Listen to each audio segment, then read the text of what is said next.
I just went to brunch with a couple of my homegirls after church, and there were five of us. Four of us were black, one was white. Okay, first off, as someone who has been in church the entirety of my life, I can say without a shadow of a doubt that some of the worst dating advice I have gotten is from really well meaning but uninformed Christians. So I'm curious what that conversation was like. But yeah, let's continue. And the four of us black girls were single, and the white girl is in a happy, healthy, thriving relationship. Her partner is Hispanic, and they have been dating for a few months now, but like the normal progression: met, hit it off, went on a few dates, got in a relationship, long distance right now, meeting parents soon. Like the normal. Okay. I am not the only woman. I'm not the only black woman that has heard. Do not worry about relationships. Do not focus on relationships. Use college years to explore yourself, to have fun, to learn about you. You have all the time in the world. I am not the only black woman who heard this. Plenty have. So already she's setting this, this scenario up where it's like, wow, you have all these single black women now in church, and then you have this woman who is married. My first question is, what were the conversations they had in college like? What were the conversations they had leading up to college like? Did the mothers prepare these women for that when they went into college? Or were they told just focus on your career, focus on yourself, self-love, find out about yourself, pray for yourself, decenter men, think about yourself. Like just do you, boo. But there was like no education, conversations about actually how to position yourself for that, how to be open to that, and really all of the conversations necessary to ultimately lead to marriage. If those conversations weren't had and if that wasn't modeled, it doesn't just happen automatically.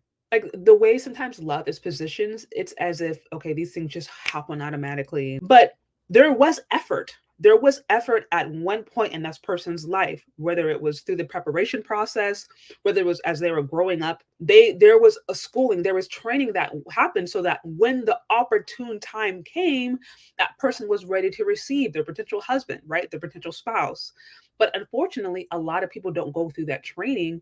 And so they get of age where there might actually be somebody out there who could be their husband or who could be a great match, but they're just not prepared for it. And without us even getting too far into the conversation, I'm just wondering if this is what has been going on with her and her friends. But let's continue. No gray, no limbo, no nothing like that. And then me and all my black homegirls are talking about our relationship status. Mm-hmm. And all of us are all of us are single, for sure. Okay.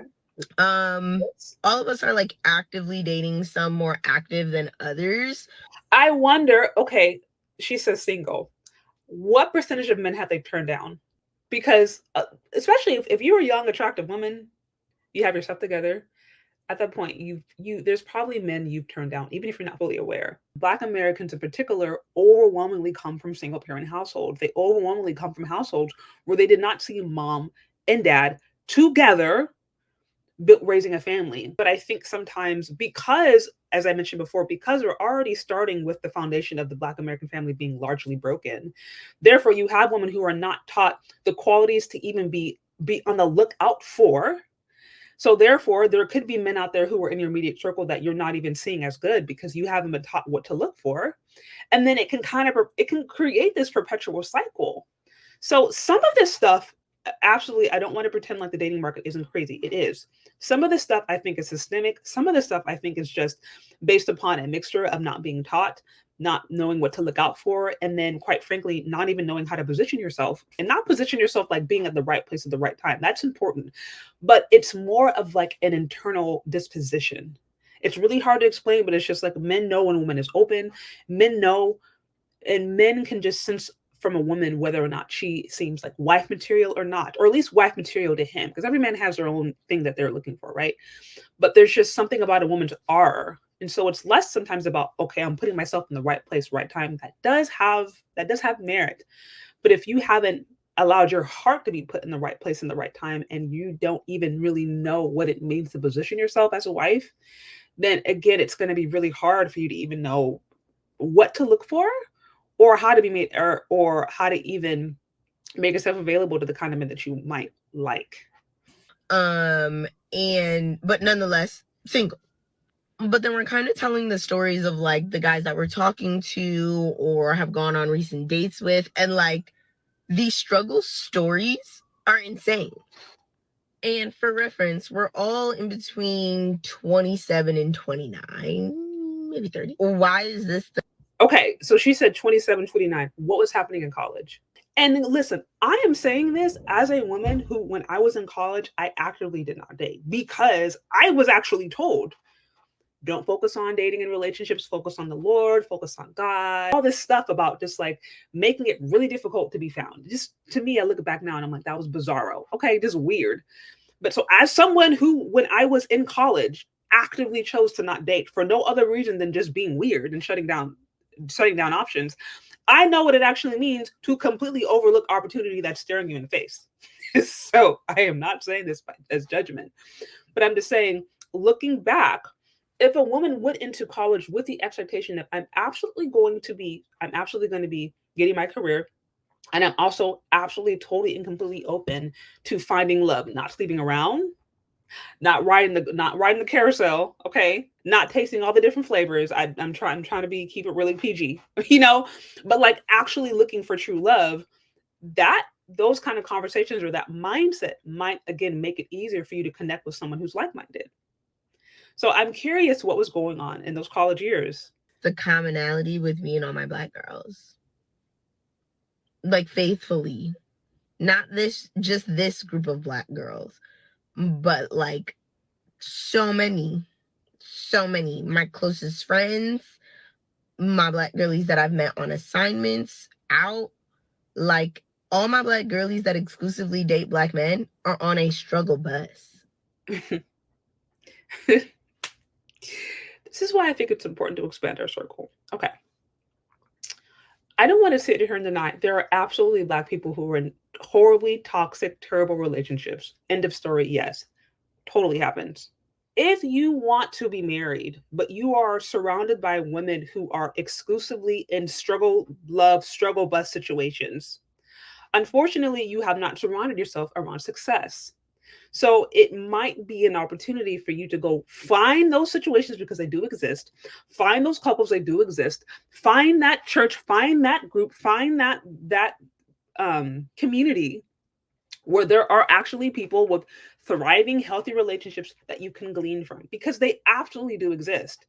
But the problem is, like, if we surround ourselves with just people who are either failing or they don't have victory or they don't have any success in that area of your life, it's like the blind leading the blind, literally. And nobody can, all you can do at best is just empathize with one another, but nobody can give you any direct guidance or advice that's going to help you move you out of that phase into the phase that God has for you or into the phase that you want. So if everybody around you has sucky situations, like change your friend group. And a part of me is like, just get off the bus, date other races, start dating any other race. And there is something in my stomach that immediately just gets sick at that thought. I want Black love. I once read this article and it was saying how Black women need to start dating outside of their race because it's not working. Black women have been expanding their options since the plantation. Okay, let's just keep it a buck. They have. We understand there are many Black women out there who were forced upon. Yes, there is a documented historical history of Black women who actually chose to be with white men, chose to be with other races to expand their options to have a better life. Period. In the discussion. This is documented. Again, a class of women who specifically chose to marry white men or to marry out or whatever because they wanted to have what they perceived as a better life, or they wanted to have access to certain things that they couldn't get if they were to live a Black life, an exclusively Black life. So that's happened throughout the entire history. So when people talk about dating outside of your race as if this is like a new phenomenon that's only happened within the last few years, it's like, do y'all know, are you aware of history? And I understand that Black people in particular, are not taught Black history at schools. They're actually trying to delete it. So I can't even really get mad, but I do think it's important to understand these are the same conversations that have been going on for decades. And the reason it's important to understand that is because if it's going on for decades, that means the issues have not been resolved. And one reason the issue can remain over and over and over and over again is because sometimes the truth is never spoken and we never get to the root cause. If the issue is you, or if the issue is we don't know how to date, we don't know how to get along with each other, let alone ourselves. We don't even know how to get along with the Lord. Sometimes we go to church, like I said, and I say this as a churchgoer myself, and been my entire life. Sometimes we go to church and we leave worse off than before, because you go to church and sometimes if you're not actually taught transformation, and if you're not taught actually how to surrender your life to God and allow his spirit and allow his grace and power to transform you so that you become more like him, you become more divine, and you get rid of those old carnal, um, heavy, dark aspects of your character, and you are transformed into a lighter, brighter version of who God created you to be, right? Like if you don't go through that transformation process, you're just learning how to be fake. And you're just being just as ratchet, sometimes even worse, but now you're putting a religious veil on it. This happens all the time. Well, this happens a lot in church. Not every church, right? But I'm just saying this can happen. So what she said has been said before. That's my big point. Anyways, I think I've said enough. But I do think ultimately there are sometimes very practical things we can do to make sure that we are having the most honest conversations with ourselves, and then also position ourselves for success. But something as simple as making sure, like, do I even have healthy standard? Where are my standards even coming from? Are these the standards that God has for me? Or are these standards that I made up in my head based upon Hollywood and based upon Real Housewives or whatever? Like sometimes we have to go back to the drawing board and being like, God, like, am I even seeking or looking for what you have for me? Like having that humility starting there, like, God, what do you really have for me in a spouse? What do you really have for me? And help me to be open to that. Because some women, the thing is, God has somebody for them and they just don't want him because maybe he's short. Maybe he doesn't have a ton of money at the moment, or maybe he is whatever. He's not the complexion you want, or maybe he doesn't have biceps. You know what I mean? But it may be God's best for you, but he doesn't come in the particular package. And so sometimes it's like we're not even ready to receive what God has for us if we are so hell bent that it has to be a particular way. So being open sometimes and just being like, Lord, what do you have for me? Please, okay, help me to be open and humble to whoever that person is. Not saying you lower your standards. No, but you get rid of those that are actually keeping you from walking in your fullness. Those are my thoughts. And this is a longer one, but a lot to chew there. But thank you so much for listening. If you've gotten this far, let me know what you think. Let me know what you think about those, and if you agreed or you disagree. And we'll talk later. Okay, bye.